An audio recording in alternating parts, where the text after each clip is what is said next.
Hey everyone, it's Unfiltered Future here, and today we're going to talk a little bit more about unfiltered audio silo. And in this specific episode, I want to talk a little bit about the pitch functionality of silo and some things you can do with it.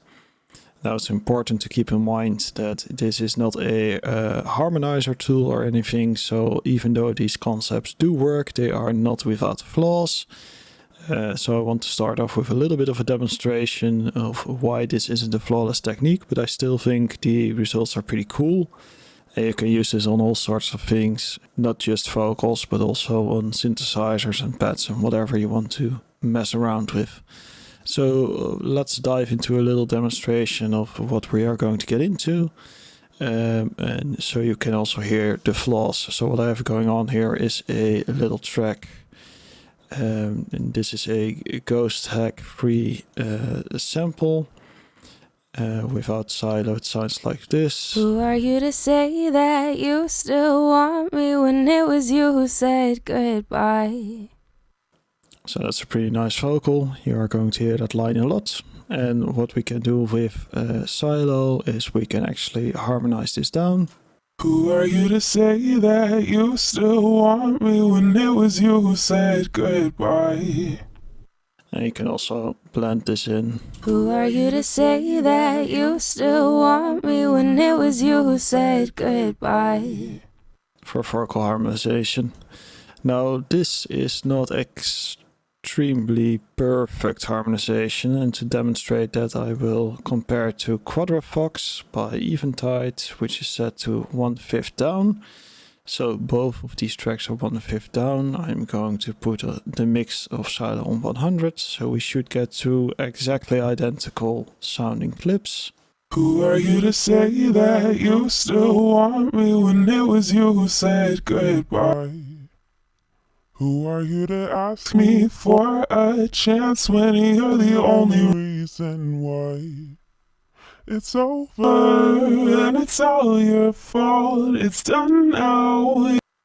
As you can hear, silo is not perfect for this kind of thing. It gets a little bit metallic, clangy, and the pitch is not 100% on target like Eventide, but it's still a pretty cool effect. And once you start to use it on, for example, synths or something, I don't think it's an issue that the pitch is not 100% perfect, because it still blends in pretty nicely and it works great to thicken up sounds.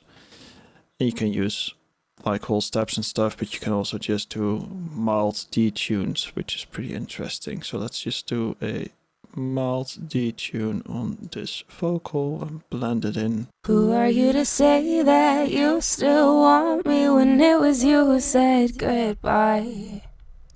Who are you to ask me for a chance when... And you also get all the other benefits from silo, so you can... Who are you to say that you still want me when it was you who said goodbye? Who are you to ask me for a chance when you're the only reason why? It's over and it's... So that's pretty cool.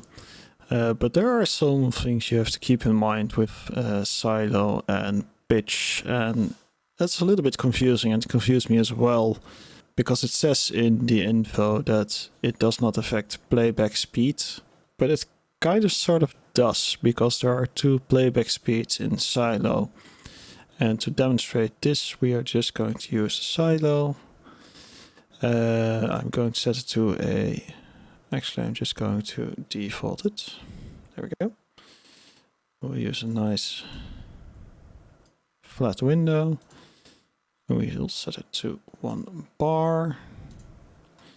This is going to be mildly annoying, so be warned. We are going to buffer in 1 bar. Let's start there. Okay. So now we can actually... there we go. That's better. So now we have 1 single bar in our buffer, and I'm going to turn the playback speed down.